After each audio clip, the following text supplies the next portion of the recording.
से भी, भगवान से भी गलती होती है। राम ने बाली को युद्ध में छिपकर क्यों मार दिया? युद्ध तो सुग्रीव और उसके भाई के बीच हो रहा था।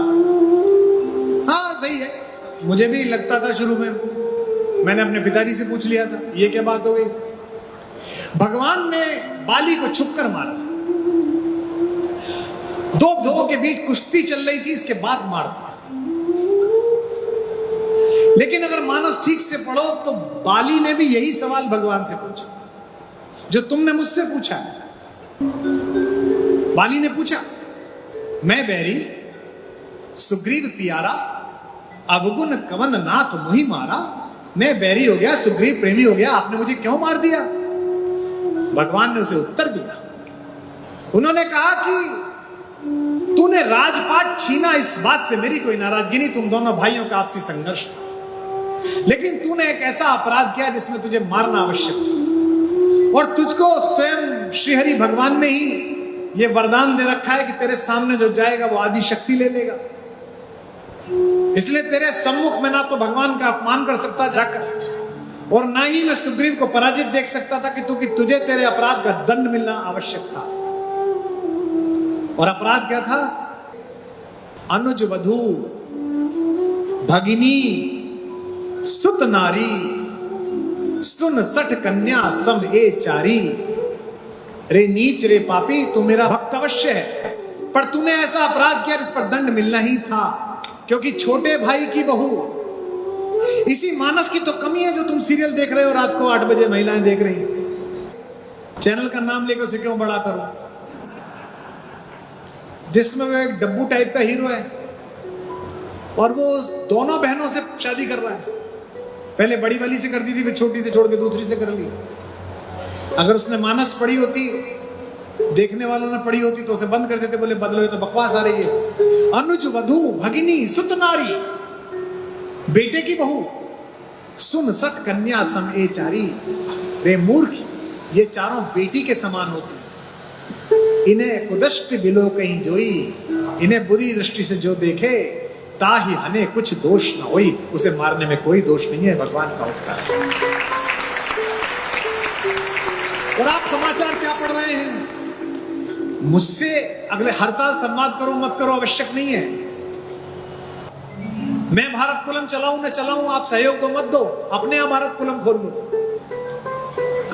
क्योंकि अगर ये शिक्षा गई हो, आपको पता है कि अज्ञातवास में छुप कर रहे थे पांडव, और रहे कहां थे? अलवर के पास मत्स्य प्रदेश में।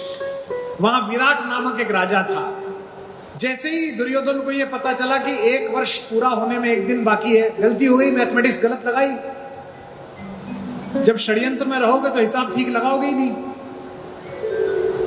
सेना लेके चल दिया। जब सेना आ गई हस्तिनापुर की कुरु सेना, तो विराट नरेश कहीं गए हुए थे।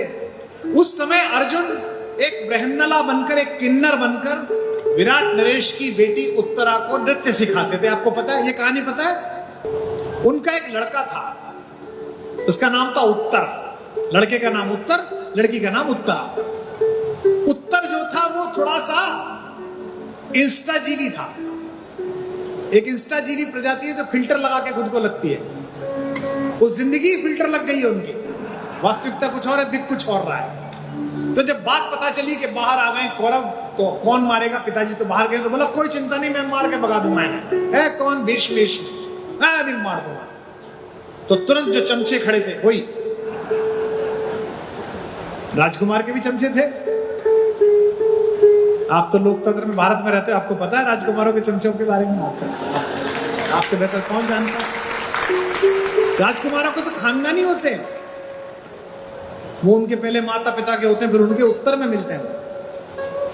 बोले अरे महाराज बस अब तो राजकुमार मार देंगे। अब उन 5 पांडवों को तो पता ही था कि भाई कुछ भी कर लो, कर्ण को कौन मार पाएगा। तो बोले चलो लड़ने चलते। तो फिर वो अब एक्सक्यूज तलाशने लगा कि क्या करूं। बोला मैं चला तो जाऊं, पर क्या है, वहां कर्ण मिलेगा और वहां भीष्म मिलेंगे। मुझे कोई ना एक ड्राइवर अच्छा चाहिए, रथ कोई अच्छा चलाने वाला चाहिए। रथ वाला हो तो मैं मार दूंगा। अब रथ वाला कहां से आए? तो मजाक करने के लिए भीम बोले कि युवराज, ये भीम वहां रसोइये थे, आपको पता है वल्लभ, ये जो रहनला है ना जी, किन्नर, इसने अर्जुन का रथ चलाया है, ये जानता है। बोले चलाया है? बोले हाँ। अब तो फंस गया, अब चमचे भी क्या करें, चढ़ा दिया। एक बात और ध्यान रखना, चमचे केवल चढ़ाते हैं, युद्ध तक जाते नहीं है। तो युद्ध में उत्तर अकेला ही गया। अब रथ लेके जा रहे हैं, अर्जुन रथ चला रहे हैं और पीछे वो खड़ा है। तो जैसे ही चमचे हटे, उसको औकात पता चल गई कि मैं तो हरा ही नहीं सकता। तो ड्राइवर से बोला, यार वो मैंने झूठ बोल दिया था, वापस ले ले और कह देना कि सेना दिखाई नहीं दी। उसने कहा, कैसी बात करते हैं आप युवराज, क्षत्रिय हैं, घर से कह के आए हैं। चलते समय उत्तरा बोली कि भैया आप जा रहे हो, मैंने सुना है कि कौरवों के वॉरियर कपड़े बहुत अच्छे पहनते हैं, मुझे कपड़े ला के देना सबके उतार के, जब मार लो उनको। बोला हाँ, गुड़िया मैं अपने गुड़िया को पहनाऊंगी। देखो आप, खुद तो मरने जा ही रहा है, बयान और ले लिया। बड़ा आनंददायक किस्सा है, महाभारत में है। तो वहां जाने लगा तो शमी के वृक्ष के नीचे अर्जुन ने रथ रोक दिया। जैसे ही रथ रोका, उत्तर कूदा और भागा। उसने कहा तू मर मैं चला। अर्जुन उसके पीछे पीछे भागे, अर्जुन ने उसे पकड़ा। बोले साहब अब नहीं जाने दूंगा, अब तो लड़ना पड़ेगा। बोले लड़ू कहां से, हथियार कहां है? उन्होंने कहा रुको, शमी के वृक्ष के ऊपर हथियार बांध के छुपा रखे थे अर्जुन ने हथियार निकाले। अरे बोले ये तो इतने जबरदस्त हथियार हैं, ये कैसे हैं? बोले ये अर्जुन के हैं और मैं ही अर्जुन हूं। बोला तू कैसे अर्जुन हो सकता है, तू तो वहां नाचता है, तू तो वृन्नला है, तू तो किन्नर है। बोले मैं ही अर्जुन हूं, हम अज्ञातवास में थे इसलिए मैं ऐसा वेश में था। उसने कहा अर्जुन है तो अर्जुन के 12 नाम है, सुना। वे 12 नाम भी उसने सुनाए, किरीटी, परंतप, सव्यसाची, गुड़ाकेश, फाल्गुनी, जिष्णु, कौंते, अमृत, भारत, ऐसे करके 12 नाम है वो सुनाए। अब बोला कि अर्जुन ने कहा ऐसा है, बेइज्जती मत कराओ। और अर्जुन ने उसको बीच में जो डंडा होता है छत्र के नीचे, उस पर बांध दिया ताकि भागे ना, ऊपर से कपड़े पहना दिए। अर्जुन ने कहा मैं लड़ लूंगा, आप बैठे रहो, आपके नाम विजय होनी चाहिए। अब अर्जुन ने अपना बजाया शंख, पौंड्रू नाम है उसके शंख का। शंख की ध्वनि पहचान गए। मैंने कहा ये तो अर्जुन है, ये तो सामने आ गया, एक दिन रह गया है, फिर दोबारा 14 साल।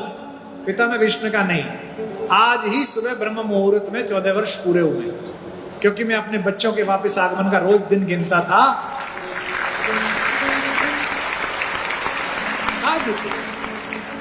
अब पिता में की बात कौन टाले। अर्जुन ने पहले 2 बाण छोड़े, एक द्रोणाचार्य के चरणों में आके लगा और एक पिता में भीष्म के चरणों में आके लगा। किस्सा यह है कि अर्जुन ने सबको मूर्छित कर दिया, पराजित तो नहीं करना चाहता था, क्योंकि पराजित करके वो अपमान नहीं करना चाहता था।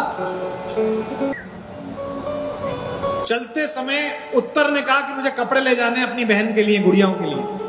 उसने कहा सबके उतार ले, 2 के कपड़े छूना मत। एक मेरे काका पिता में भीष्म के और एक मेरे गुरु द्रोणाचार्य के, बाकी सबके कपड़े ले जाए। किसी का दुपट्टा ले लिया गया, किसी का और कपड़ा अंगरखा ले लिया गया, चले गए। जो मैं बताना चाहता हूं वो कि अगर ये प्रतीक नहीं समझे तो कितनी हानि होगी। जब पहुंचे तो फिर चमचे फिर इकट्ठे हो गए। अब तो शपथ ग्रहण का समय आ गया, अब तो चमचे चाहिए। महाराज की जय हो, युवराज ने कमाल कर दिया। अब वो संकोच में बोले नहीं, लेकिन बात खुल गई कि ये तो पांडव है। इस बीच विराट नरेश लौट आए और विराट नरेश को जब ये पता चली तो विराट नरेश कांपने लगे। उन्हें लगा कि दुनिया के सबसे बड़े योद्धाओं को मैंने अपने यहां नौकर रखा, मैंने इस कंक को धर्मराज युधिष्ठिर के माथे पर मैंने अपना पासा मारा, इतनी गालियां बकी, वो डरने लगे बहुत ज्यादा। ये ऐसे है जैसे चौराहे पर अवैध वसूली कर रहे किसी सिपाही को अचानक सिविल वर्दी में डायरेक्टर जनरल पुलिस महाराष्ट्र मिल जाए और वो उनसे भी वसूली कर ले, और बाद में कप्तान साहब बताएं कि साहब भाई तो मेरे भी बॉस है भाई, तो जो उसकी हालत होगी गार्ड की, वो हालत विराट नरेश की हो गई। ये संस्कार अगर पढ़ा होता तो ये समाचार ना आते कि शिष्या गुरुजी के साथ भाग गई, छात्रा को लेके भाग गए गुरुजी फला जगह, ये समाचार ना आते। इसीलिए भारत कुलम की आवश्यकता है। डरकर प्रेम से भरे हुए विराट नरेश ने कहा कि मैं आपको क्या दूं, आप मेरा राज्य रख लीजिए। युधिष्ठिर ने कहा नहीं, जिसने आश्रय दिया हो, जिसने संकट के समय रोटी खिलाई हो, उसके राज्य पर कब्जा करना अधर्म है। हम एक जमीन का एक टुकड़ा भी आपसे नहीं ले सकते। ये युधिष्ठिर का चरित्र है। अब अगला चरित्र सुनिए। बोला अच्छा, मुझे फिर चारों तरफ देखा, बोला मुझे ना इस राज्य से भी ज्यादा प्रिय, अपनी पत्नी से भी ज्यादा प्रिय, अपने बेटे से ज्यादा प्रिय मुझे अपनी बिटिया है उत्तरा। ये उत्तरा मैं अर्जुन को देता हूं, अर्जुन इससे शादी कर ले। अर्जुन ने कहा महाराज, जन्म दो तरह का होता है, एक शरीर का और एक ज्ञान का। मैंने इस लड़की को नृत्य सिखाया, इसे ज्ञान का जन्म दिया है, इस नाते मैं इसका पिता हो गया, मैं इससे शादी कैसे कर सकता हूं?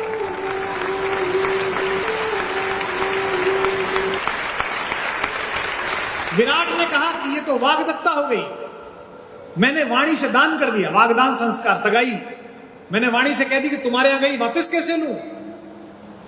तब धर्मराज युधिष्ठिर ने मार्ग निकाला कि पुत्र वधू भी बेटी के समान होती है। हम अर्जुन के पुत्र अभिमन्यु के लिए आपकी बेटी का रिश्ता स्वीकार करते हैं। यही बात भगवान बाली को कह रहे हैं कि तू राज्य छीन लेता सुग्रीव का तो मैं तुझे माफ कर देता, तो सुग्रीव की हत्या कर देता तो मैं माफ कर देता, लेकिन तूने अपने छोटे भाई की पत्नी पर बुरी दृष्टि डाली। अनुज वधु भगनी सुत नारी, सुन सठ कन्या समय चारी, इन्हें कुदृष्टि मिलो कई जोई, ताही हने कुछ दोष न हुई। मैं आशा करता हूं जिसने प्रश्न पूछा था उसको उत्तर मिल गया होगा, आपको भी उत्तर मिल गया।